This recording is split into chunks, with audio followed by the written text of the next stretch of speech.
Essa aqui é a última parte que a gente vai fazer falando sobre modelo, entidade e relacionamento. Então, para finalizar e mandar a lista para vocês resolverem, nós temos aqui o que a gente chama de modelo ER estendido. É um nível a mais de detalhamento que nós vamos ver sobre o modelo, entidade e relacionamento. Tem algumas coisas, alguns conceitos que você já deve estar acostumado, principalmente notação UML, de programação orientada a objetos. Então vai ser seguir o mesmo princípio aqui, nós temos essas aplicações para o banco de dados. Então o modelo R estendido, aqui só uma contextualização, é enhança de ER, né, ou PER, modelo entidade de relacionamento estendido. Criado para projetar esquemas de banco de dados mais precisos. Então a gente vai conseguir chegar ao nível de precisão, de detalhamento, bem mais complexo, bem mais detalhado, fazer a utilização aí de outras nomenclaturas de desenho, de diagrama, que vão deixar muito mais completos os nossos modelos de entidade e relacionamentos. Então, o modelo R inclui todos os conceitos que nós vimos até agora de diagrama de entidade e relacionamento, de modelo R, todos eles continuam valendo, só vai ser acrescentado mais alguns aqui. Dentro deles existem esses dois conceitos aqui, que é o de especialização e generalização, e estes três conceitos, aliás, e o de generalização. Especialização e generalização segue o mesmo princípio lá da notação ML, de diagrama ML, diagrama de classe, para a programação orientada a objetos. E a agregação é um adendo aí que a gente vai ver como é que funciona. Então, a especialização é o quê? Existe um conjunto de entidades composto de subgrupos de entidades. Então, tal qual tem lá na UML, a gente tem uma entidade principal e ela possui atributos que vão ter em comum em todas as suas subentidades. Nesse caso aqui, cito um exemplo, né? Considere o conjunto de entidades empregado na modelagem de dados de uma universidade. Podemos identificar os seguintes subconjuntos de empregado. Vai ter o que? Professores, isso dentro do contexto de uma universidade. Vai ter os subconjuntos, professores com esses atributos, escrituários e engenheiros. Então, esses aqui são o que a gente chama de especializações, é o nível a mais de detalhamento do empregado dentro desse contexto aqui de uma universidade. Então, subconjuntos diferenciados por tipo de empregado. Um empregado professor, um empregado escrituário e um empregado engenheiro. Isso é, de modo geral, a especialização. Então, definição é processo de identificar subgrupos de entidades dentro de um conjunto de entidades. Então, é a subdivisão dele em níveis de especialização e de detalhamento mais preciso.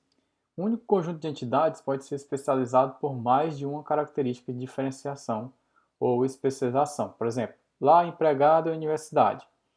Especialização por tipo de empregado. Eu posso ter especialização por tipo de contrato, se o cara é CLT, se é serviço prestado, ou se ele é estatutário, né, servidor com concurso público. Então, eu posso especializar por outros tipos de níveis. Nesse caso aqui, ele escolheu o contrato. Qual o contrato que ele tem junto à universidade? Se é carteira assinada, se é terceirizado, se é servidor público. Então, uma entidade deve pertencer a várias especializações. Então, eu posso ter uma entidade geral que pode pertencer a diversas especializações.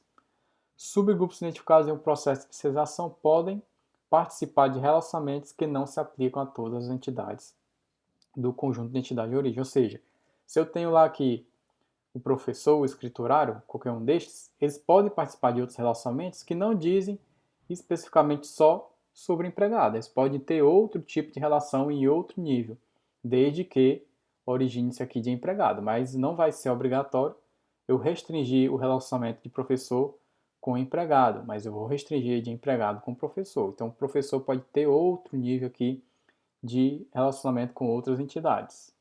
E nós temos aqui a nomenclatura, né, a notação que a gente utiliza para o modelo ER, né, o modelo de entidade de relacionamento estendido para esse nível de especialização.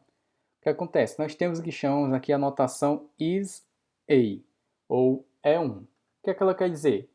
Geralmente ela é representada por esse triângulo aqui de cabeça para baixo.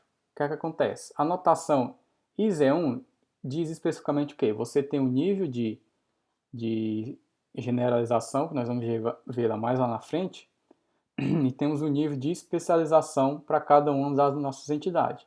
Essa notação ISE ou ISE, que é E1, né? O que acontece?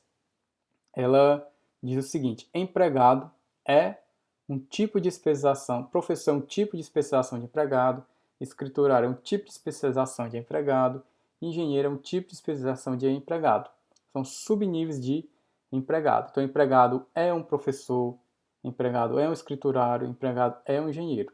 Nesse nível de especialização, nesse contexto, ele segue essa notação que a gente chama de notação IS-A, né? Ou E1. Então, ela segue esse padrão aí.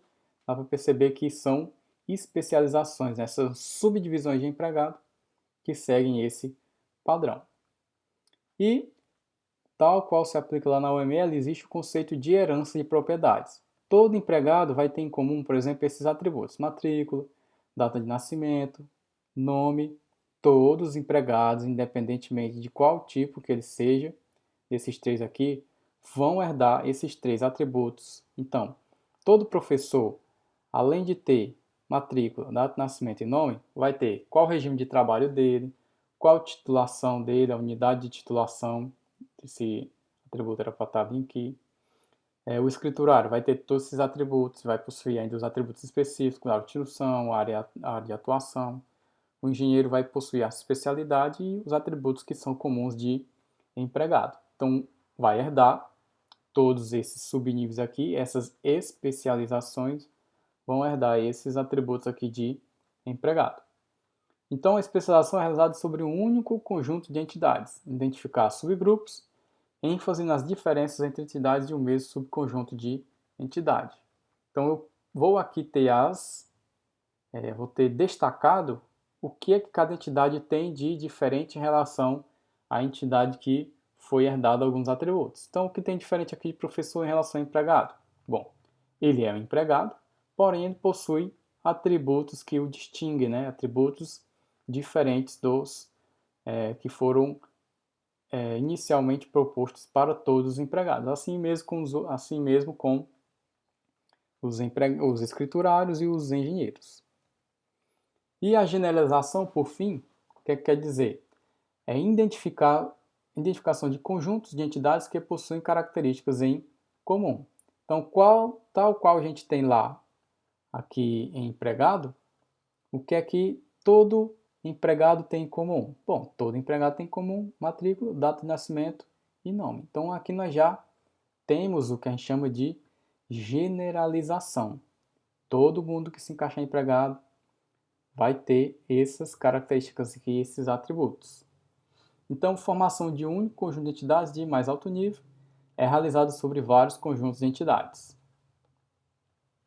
Então, ênfase no que tem em comum, né? Eu vou destacar o que tem em comum entre as entidades. Então, na